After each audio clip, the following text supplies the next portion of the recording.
अस्सलाम वालेकुम और टेस्ट ऑफ फ्यूजन देखने का आपका बहुत बहुत शुक्रिया। जितने भी एसएमएसेस हमें मिले, हमने कोशिश की है कि हम आपके लिए डिशेस बनाएं, मुख्तलिफ क्यूजीन्स को ट्राई करें और आपको फ्यूजन या मिलाप के बारे में बताएं।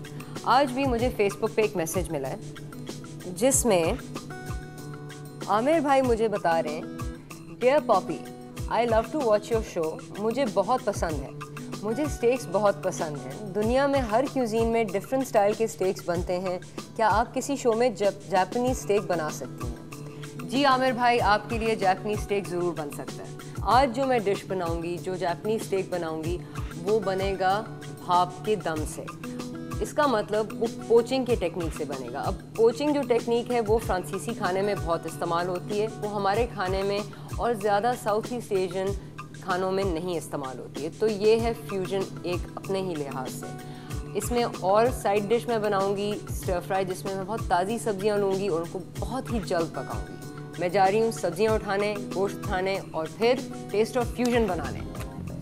अच्छा जी, अब जो स्टेक बनेगा वो बनेगा अंडरकट से, जो मैं जाके बाद में लूँगी। लेकिन सबसे पहले मैंने सोचा कि साइड डिश क्या बनेगी इस जापानी स्टेक के साथ। तो मैंने सोचा कि मैं ताज़ी सब्जियां लूँ। अब जापानी खाने में वो सब्जियां इस्तेमाल होती हैं जो हम हर रोज़ नहीं खाते हैं, जैसे मूंगफली। ये इसे बीन स्प्राउट कहते हैं अंग्रेज़ी में, और ये स्टर फ्राई में बहुत इस्तेमाल होता है, थाई खानों में भी, चाइनीज़ खानों में भी। मूंगफली एक। फिर लेमन ग्रास। अब ये एक बूटी होती है जो जब आप इसको काटें या इसको थोड़ा सा कुचलें, इसमें से नींबू की खुशबू निकलती है जो खाने में जज्ब हो जाती है। तो ये मैं ज़रूर इस्तेमाल करूँगी अपने सॉस के लिए और थोड़ा सा इन सब्जियों को उठाने के लिए। फिर शिमला मिर्च। अब हम ये हरी शिमला मिर्च इस्तेमाल करते हैं, लेकिन इस खाने में मैंने सोचा रंग के लिए और मिठास के लिए मैं पीली वाली और लाल शिमला मिर्च इस्तेमाल करूँगी। अगर ये आपको मिले ना, फ़िक्र ना करें, आप बस जो हरी शिमला मिर्च है उसे इस्तेमाल कर लें। एक जो अहम चीज़ है वो है स्प्रिंग अनियन या हरी प्याज। ये भी हमारे स्टर फ्राई में जाएंगी। और फिर मुझे बहुत खुशी हुई कि ये मुझे मिल गए। ये हैं ऑयस्टर मशरूम। ये आपको मशरूम आम मिलेंगे, ये आपको कभी कभार मिलेंगे, लेकिन जापानी खाने में ये बहुत इस्तेमाल होते हैं क्योंकि ये सोया सॉस को जज्ब कर लेते हैं और बहुत ही मज़ेदार हो जाते हैं। चले जी, ये हुई हमारी सब्जियां ख़त्म। अब हम जाएंगे अंडरकट उठाएंगे, फिर किचन में जाके खाना पकाएंगे। अब हम शुरू करेंगे स्टेक से, और ये है अंडरकट। अच्छा, ये है आधा अंडरकट और मैं इसके बनाऊंगी 1.5 इंच के स्टेक।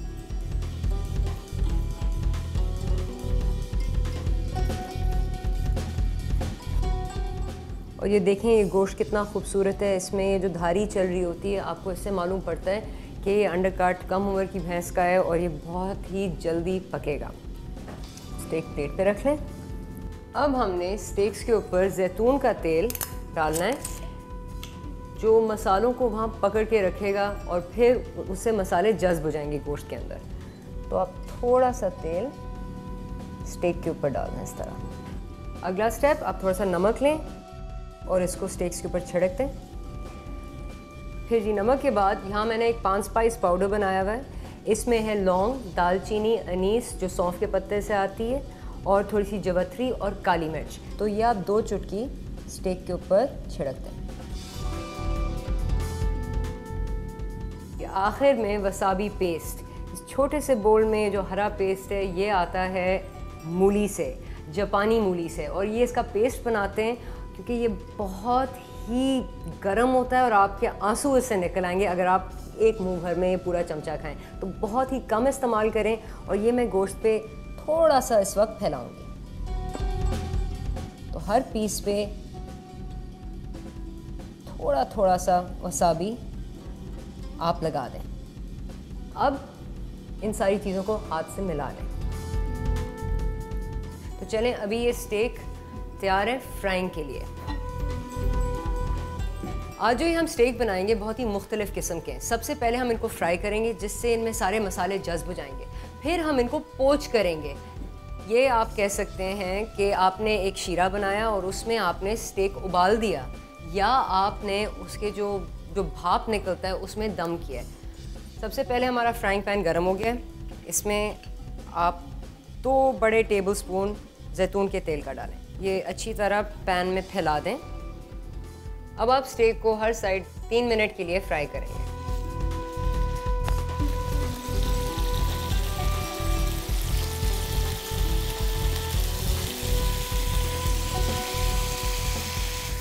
अभी 1.5 मिनट हुआ है, मैं इनको थोड़ा सा चला रही हूँ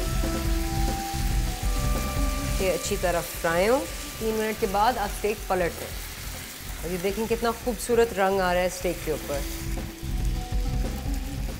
जैसे आपने स्टेक पलट दिए, आंच को तेज़ कर दें क्योंकि तेज़ आंच पे फ्राई करना चाहिए।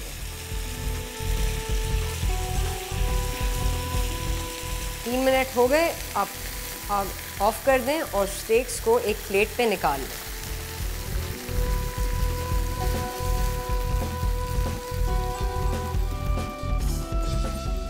सही। अच्छा, अब ये जो तेल है, ये जो जूस है इस पैन में, आप इसको फेंके मत, ये आपके बहुत काम आएंगे बाद में।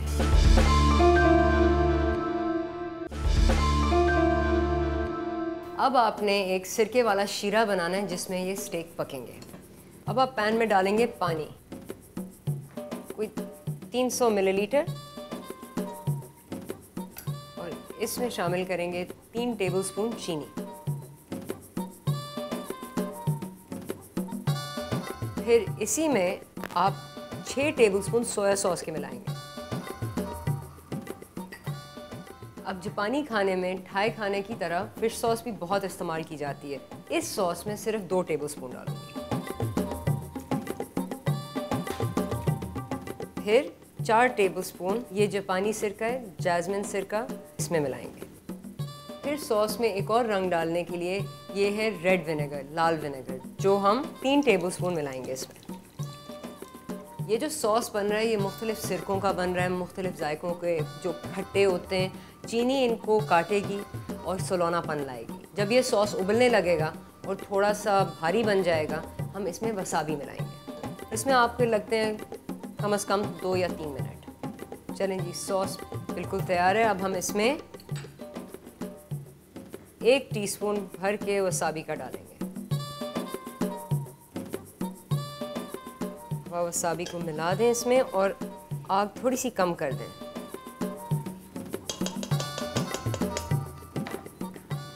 अच्छा जी, अब आपका दम देने वाला सॉस तो तैयार है। अब हमने स्टेक्स को थोड़ा सा चेंज करना है। हर स्टेक को आप लें और बीच में छुरी के साथ छोटा सा पॉकेट या जेब बना दें। ये आप देख रहे हैं कि स्टेक अंदर से अभी तक पका हुआ नहीं है सही तरह से, तो ये सिर्फ दम के बाद ही बनेगा।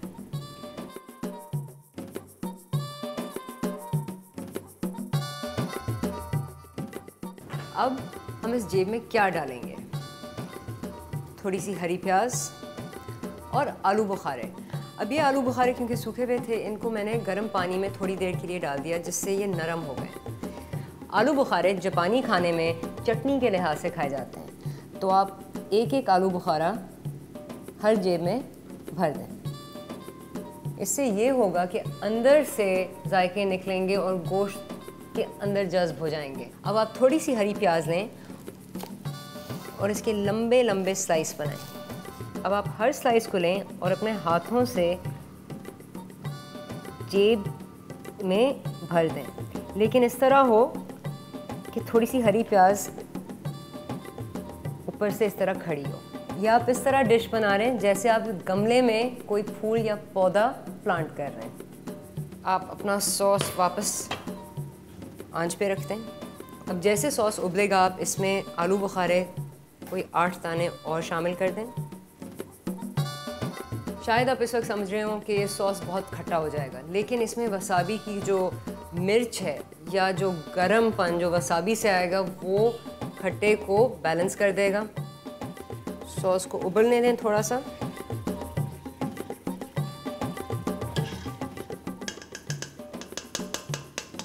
जैसे आपका सॉस उबले, आप अपने स्टेक लेके आराम से सॉस में डाल दें।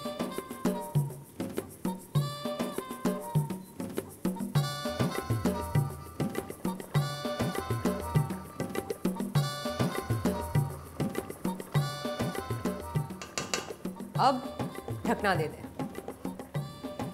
और आग आधी कर दें और इन स्टेक्स को 6 मिनट के लिए इसमें पकाएं। अच्छा जी, स्टेक्स तो अब हो गए तैयार। आखिर में जब प्लेट अप का टाइम आएगा उस वक्त मैं स्टेक्स निकाल के थोड़ा सा मक्खन सॉस में मिक्स करूँगी और फिर स्टेक्स के ऊपर डाल के तब सर्व करूँगी। लेकिन अब इसकी साइड डिश, जो स्टेक के जो फ्राइंग पैन में जूस रह गए थे जिसमें थोड़ा सा तेल था, मैं थोड़ा सा तेल और इसमें मिलाकर अब एक बहुत ही लजीज स्टर फ्राई बनाऊँगी। यानी आधा टेबल स्पून आप मिला दें। स्टर फ्राई एक चीज़ बहुत ही जल्दी बनती है और बहुत ही हेल्थी होती है, और इसलिए जापानी खानों में स्टर फ्राइज़ का बहुत इस्तेमाल होता है। चाइनीज़ खानों में भी इस्तेमाल होती है, लेकिन जो इनका ओरिजिन है, जहाँ से पहले आए हैं, वो है जापान। तेल गर्म हो गया तो सबसे पहले हम ये बीन स्प्राउट्स पैन में डाल रहे हैं और ये आप अच्छा एक पूरा हाथ भर के डाल दें।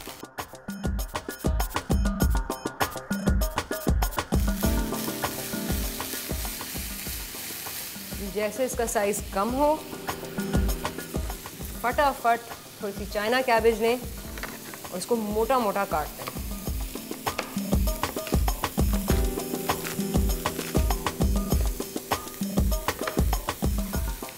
इसको भी अपने पैन में डाल दें, जल्दी से फ्राई करते रहें। ऊपर से मैं 3 टीस्पून सोया सॉस के डाल दें और वो थोड़ा सा जो जापानी जैस्मिन सिरका था उसका 1 टीस्पून। जब आपको नज़र आए कि चाइना कैबेज पकनी शुरू हुई है, उसके हरे पत्ते मुड़ रहे हैं, साइज़ में भी बहुत कम हो गई है, ऊपर से जो ऑयस्टर मशरूम थे उनको पैन में डाल दें। लेकिन ये ज़रूर याद रखें कि ऑयस्टर मशरूम को ज़्यादा आप चम्मच के साथ हिलाएं मत, वरना ये टूट सकते हैं, तो थोड़ा सा एहतियात ज़रूर करें। और जैसे ही आप ऑयस्टर मशरूम डालें, आप अपनी पीली शिमला मिर्च और लाल शिमला मिर्च भी पैन में डाल दें और धनिया के कोई 12 पत्ते। अब आप बहुत आराम से ऑयस्टर मशरूम्स को उल्टा करें। ऑयस्टर मशरूम्स को पलटने के बाद 3 टीस्पून सोया सॉस के और शामिल कर दें पैन। और इस वक्त आप 2 चुटकी नमक भी इसमें डाल दें। 1 मिनट ठहरने के बाद 1 बड़ी चुटकी लाल मिर्च, कुटी हुई लाल मिर्च, वो भी आप शामिल कर दें। और इसलिए क्योंकि जापानी खाने में ज़्यादा ताज़ी मिर्च इस्तेमाल नहीं होती है, वो ज़्यादातर कुटी हुई लाल मिर्चें या सूखी हुई मिर्चों का इस्तेमाल करते हैं। मिर्च के बाद वो जो 5 स्पाइस पाउडर था, वो भी आप 2 बड़ी चुटकियाँ इसमें शामिल कर दें। अब आप एहतियात से हर ऑयस्टर मशरूम को फिर से पलटें और आप देख लें कि बिल्कुल नरम हो गया। अब आखिर में आधा नींबू लें, उसका जूस इसमें डाल दें और जल्दी से एक हरी प्याज गोल गोल चॉप कर दें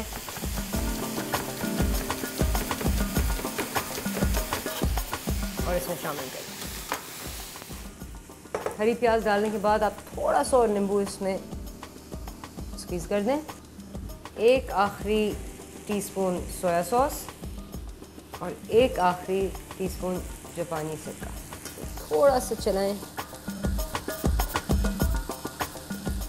और ऊपर से 8 धनिया के पत्ते आप तोड़ के बीच में शामिल कर दें और आग ऑफ कर दें।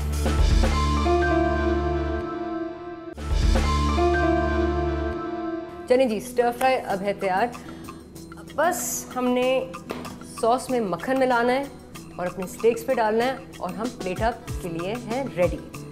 आंच तेज़ कर दें सॉस के नीचे और सबसे पहले आप स्टेक को प्लेट पे निकाल लें। ये देखें कितना मज़ेदार लग रहा है।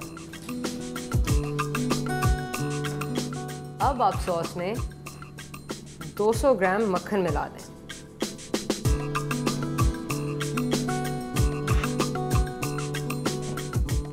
ज़्यादा इस सॉस को ना पकाएं, हल्की आंच पे इसको थोड़ा थोड़ा सा हिला लें, ये ज़्यादा गाढ़ा ना करें। चलें, अब आप चम्मच के साथ थोड़ा सा स्टेक्स के ऊपर डाल दें।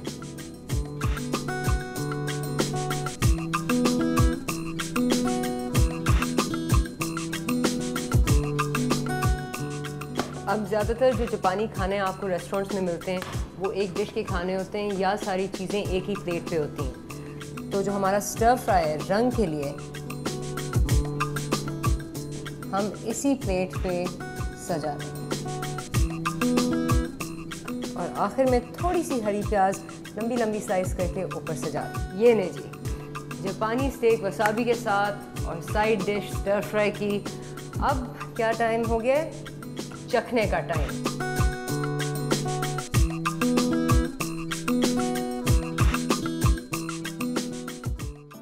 चलें जी, तो स्टार्ट करें। एक स्टेक और थोड़ा सा स्टर फ्राई प्लेट पे रखें और थोड़ा सा सॉस भी ले लें। वाह, देखिए ये स्टेक बिल्कुल रोज़ की तरह पक के, इसमें कोई गुलाबीपन नहीं रहा है क्योंकि मैंने इसको काफ़ी देर स्टॉक में ये जो इसकी यखनी थी उसमें पकने दी है। अगर आप चाहते हैं कि आप थोड़ा सा गोश्त गुलाबी खाना चाहें तो टाइम थोड़ा सा कम कर लें या स्टेक को सॉस से निकाल लें। इसको ट्राई करते हैं।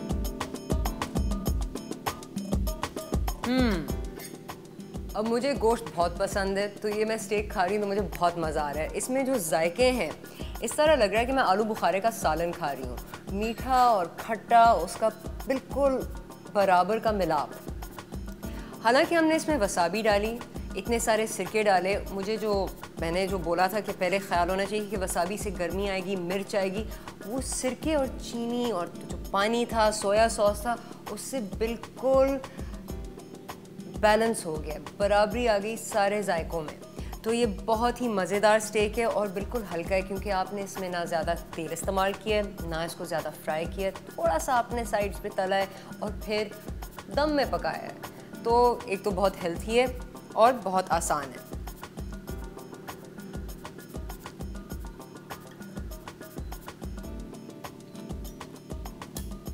अब ये जो स्टर फ्राई है इनके सब जायकों में बहुत ताजगी है क्योंकि हमने इनको ज़्यादा नहीं पकाया है। दूसरा, हमने ज़्यादा तेल में नहीं पकाया है और क्योंकि जो पैन में जितने जूस रह गए थे उनको हमने इनमें मिलाया है तो ऐसे लग रहा है जैसे एक